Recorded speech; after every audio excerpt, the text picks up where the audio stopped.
What's up everybody, Angelic Vixen here from Lucky by Nature. Today's video is all about the gameplay from Darco, and I know you guys were excited about it. In the last video I did, kind of just showing you all of their footage and their photographs. Today I actually get to play it and show everything to you that I found so far. I don't want to make the video too long, so I did kind of like speed it up a little bit because I've played for several hours. I didn't want to do this video until I had like a better understanding of what the game is about and kind of how it works. Now keep in mind it's pre-alpha, so there are a little bit of bugs and glitches here and there, but they are very diligent in working on it. Since they gave me the key to actually do this, to get in there and play it, they've already done an update to fix some of the little quirky things that we've caught so far. So I mean, they are on the ball. So it's nothing like we've dealt with before where there's like this long delay between you telling them the things that you're noticing and then getting updates.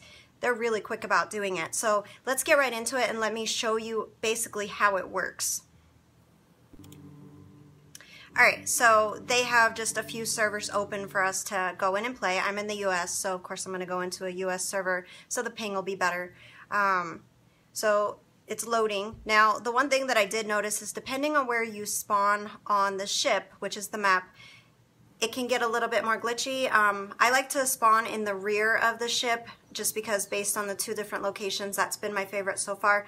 However, the dragon that's supposed to follow you around follows you around properly if you spawn in the front, but it's a little glitchy when you spawn in the back. Something that, I'm going to put in so that they can work on it and get it fixed. So let me just go on here and click all this. Alright, so when you spawn in, you always end up in this spot, in this little room, and there's the little dragon. And of course, again, if you spawn in the rear of the ship, it does this weird thing where it won't follow you. Not really sure why, but basically this is your dragon, and this dragon will go with you everywhere you go, level up, and it'll help you along the way. So just keep that in mind. And then here's the map, that way you can kind of get an idea of what you're looking at. And again, we're only allowed to spawn right now into the redwoods. The snow is not open. And this is your character. They only have a guy right now. You have your steampunk arm. Now these are the basically like what you can learn. It's kind of like arcs, engrams. So let's just go through here and I'll give you like an example of the things that you can unlock as you build it. And when I first tried the game before they did the update, collecting stuff was a lot slower, and I think they realized that and they fixed it with the update. Now when you collect resources, you get a lot more for the work that you put in. So I mean, there's all sorts of stuff here that you can build and some really neat items. With the fact that this is steampunk, it's just kind of different, and the items you get are more fun. Like you can actually like decorate your little house and make it pretty, and I think that's actually kind of nice, having a different dynamic as to what you can put in and make it look nice. Now some of them of course aren't available. There's really nothing listed there. These are all the types of tools and weapons that you can get. I'm definitely going to want to get that axe. So these are all the things that you can get and unlock and make. And these are the clothing. And they're going to be adding more stuff as we go through. But these are just like the basics.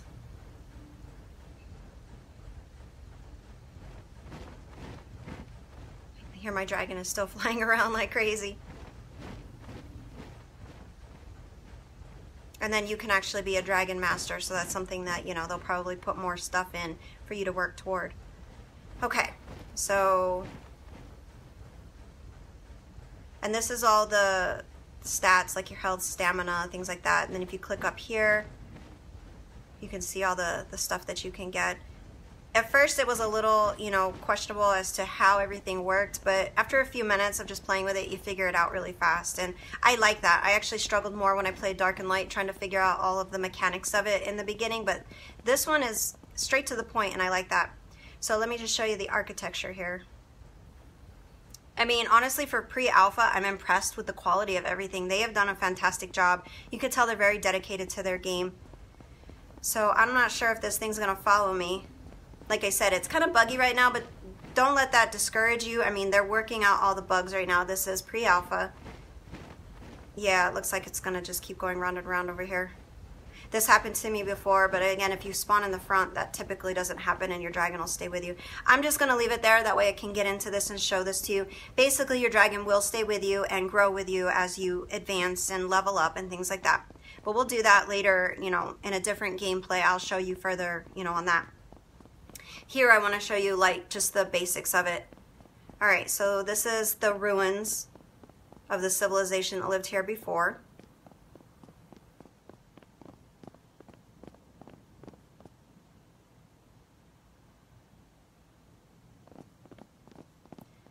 You can kind of look around.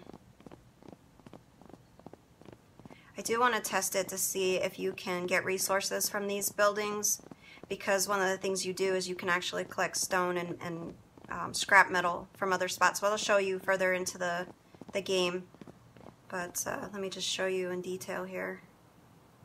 And then we'll try that out.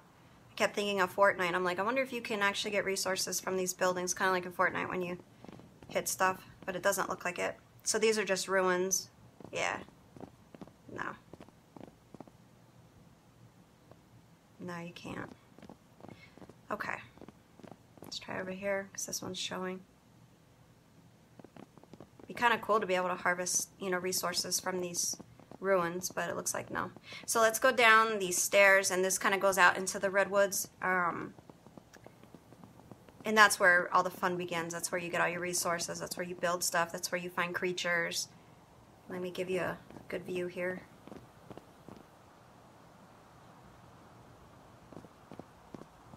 There's a lot of stairs, so let's cruise on down. I love the graphics in this. Look how nice those look.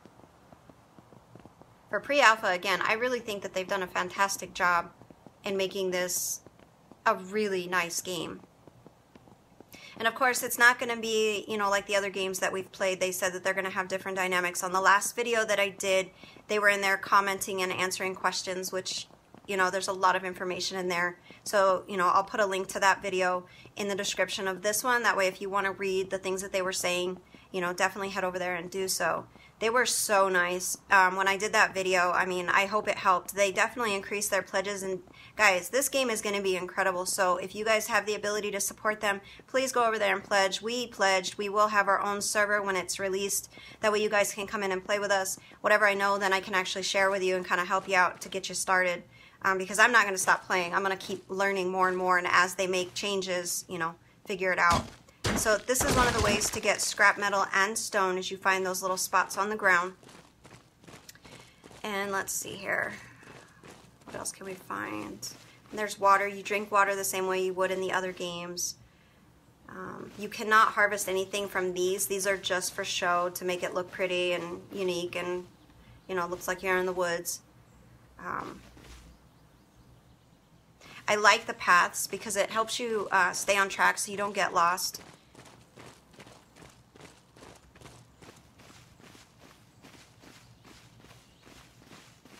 Alright, so now we're going to start harvesting. Now, two things that you're going to want to harvest is the mushrooms, because they're actually your food source, and the dandelion give you health and water. So you're going to want to collect the mushrooms and the dandelions. I was testing that out when I tried it earlier, just to kind of get a feel for what works and what doesn't. The mushrooms, again, for food, the dandelions for water and health. So if you get attacked, the owls do some major damage when you fight them, so keep a lot of the stuff on hand so you can heal yourself as you go. So let me collect a bunch here so we can have a stockpile of it, because as you run around, you're going to need it.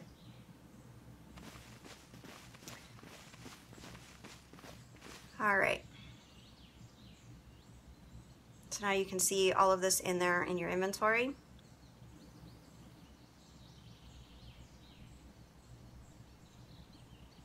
And that gives you an idea of what you're dealing with and how much health they give you.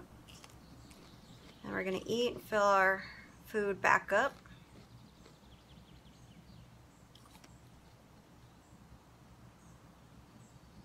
And that shows all the points that you have available. Alright. Let's get some more. Alright, so then to start out, you're going to just want to punch the trees. You have to get kind of close, and some of them are a little bit buggy right now. Again, don't, you know, hold it against the game. It'll get better. Let's go to this one. Let's try this one. There we go. Yeah, it's a little glitchy, but they'll fix it. They've already done so much, because before you would hit a tree, you would only get like 1 wood and then nothing. But now it's actually, you know, giving resources like it should. And then that looks cool. I like that effect. Okay.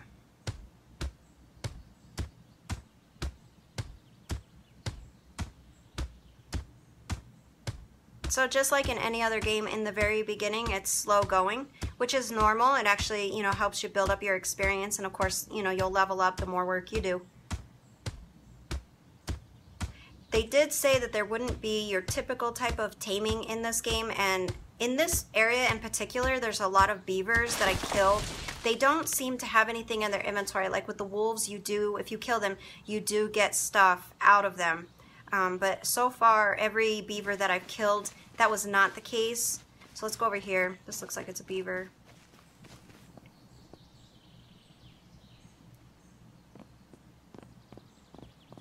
And as long as you don't attack them, they generally don't do anything to you. As long as their eyes are green, you're fine. If they turn red, that's when it's time to fight. However, what I did notice with the beavers, I don't know if they'll change the dynamic of it later, but they don't really fight back. The ones that are very dangerous are the wolves and the owls so far that I've discovered, and I will show you at the end of the video exactly what you'll be dealing with. The owls so far are like the most dangerous, and I did die once going up against a wolf and it wrecked me, but I was still pretty low level, so.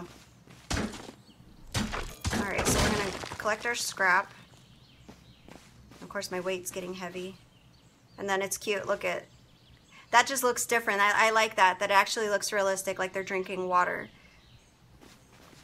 Alright, let's get some more mushrooms here.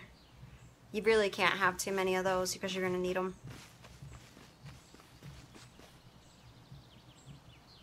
Alright, so we need to start learning stuff. Alright, I need an axe. What do I need here? Alright, we need the rope. The rope's right here, so we'll learn that. Nope, not that one. Chopping block I need. Oh, it's up here. Chopping block. This is where you actually store all the stuff that you get. That way you don't have to constantly keep it on your person or put it in a storage chest of some sort, because they do offer that as a storage chest. But when you put in the chopping block, then you can put all the materials in and then craft all your items. It's kind of like an Ark's smithy, that concept.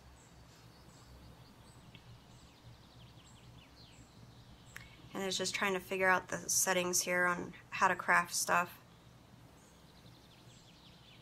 With any new game, it's a little bit cumbersome just trying to remember how everything works. I know it took me probably about a month when I started playing Ark to figure out, you know, everything that goes into that. This one's not going to be much different in the fact that there's a lot to it, and I like that. It's not small. There's actually a lot, and they'll keep adding stuff. Like, they have so much planned, and they're just really amazing people. All right, so let's figure this out here. Oh, there it is. Okay, so you have to click over there. There's the chopping block. And then we're going to craft the rope, because I know things need rope. One of the things that they definitely need to work on, it's an easy fix, is being a little bit more clear on what the materials are required to make things, because that's not really clear. I'm kind of used to a system where it's very obvious the things that you need, and currently right now it's a little, you know, glitchy, but again, that's an easy fix. They can just go in and make sure that it's a little bit easier to read and figure out what you need as you're playing the game to make stuff. And then there's a timer to craft things, and I don't know how I feel about that. Like, I just like it to, you know, craft and go. I'm kind of used to that speed. There is a timer as it crafts, so that might be something they keep that we just have to get used to, or they might change it. I'm not really sure. So now we have to put our chopping block in, and I'm going to put it over here because I know this area. It'll be easier to come back to it and find later. So when it's ready to put down, it looks like it turns orange. Let's go in here. So now you can see that I can make my axe if I had the materials in here. So of course I don't have the materials in there, so I will need to add them. Alright, so now we have all this material in here, and that's when we're going to put all of it into the chopping block so we can start crafting. So you grab it and you move it over. I did try to select everything and then move it over at the same time, but that doesn't seem to be working yet, but that's definitely something that looks like it's going to be possible because the option is there. So let's just add all this stuff here. We don't have enough stuff yet. There we go. Now everything's going to get a lot easier because now I can craft the axe. Keep in mind, some of it is a little bit glitchy. It's not a big deal. Let's just go to a different tree. It's like sometimes they work and sometimes they don't. But by the time it's released, that'll all be fixed. Right now, they're utilizing us to actually tell them the little quirky things that might not be working. See? Now we're getting wood for days.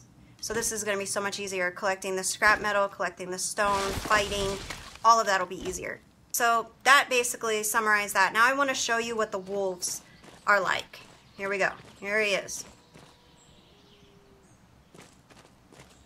They're beautiful creatures. They really are. For steampunk setting, I mean, they look amazing. Look at it. Doesn't that look cool? And so they do hurt you. So just keep that in mind. Watch, you know, your health. That one went down pretty easy. I have been killed by a wolf before. And then if you go in their inventory, you can take out all the things that are in there. So those are the things you're going to need for crafting other items. All right. Let's go up against a owl. There he is. These things are so dangerous. So you do need better weapons when you fight them. Look at my health going down so fast. I've been killed by an owl too. I like to test my luck and see how that goes. So let's get the heck out of here. I'm not trying to die during this video. It's an amazing game. Like, I cannot wait to see this finished. Alright, so let's heal ourselves.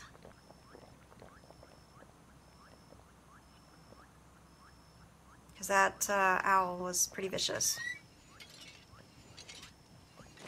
And the last thing I want to show you is just another creature right here. These elk or deer or something. I don't know. But they look really cool. And as long as you don't mess with them, they don't typically attack you. If you attack them, those things are fierce. They will stab you like it's a sword. So just keep that in mind. So that's it for this video, guys. Go over there and support them. I want to see this game turn into something amazing because it has every ounce of potential that I have seen in a long time. I actually like this game better than Dark and Light. I feel like it is going to be something fantastic. They mentioned in the comments of the other video that you might be able to do not taming, but raising in a like Frankenstein sense, which I am super stoked to see how that works out. In the description of this video, I will have the links to their Kickstarter. Go over there, support them, pledge. Again, we will have a server because we pledged, and they have grown so much on the pledges. I mean, I'm super excited. They're fantastic people. This is a fantastic game, and I just can't wait to see what's next. And I will continue to put up gameplay as they make improvements and changes, and as more things I learn, I will show you. So until next time, you know it. Keep surviving. My work saved the human race.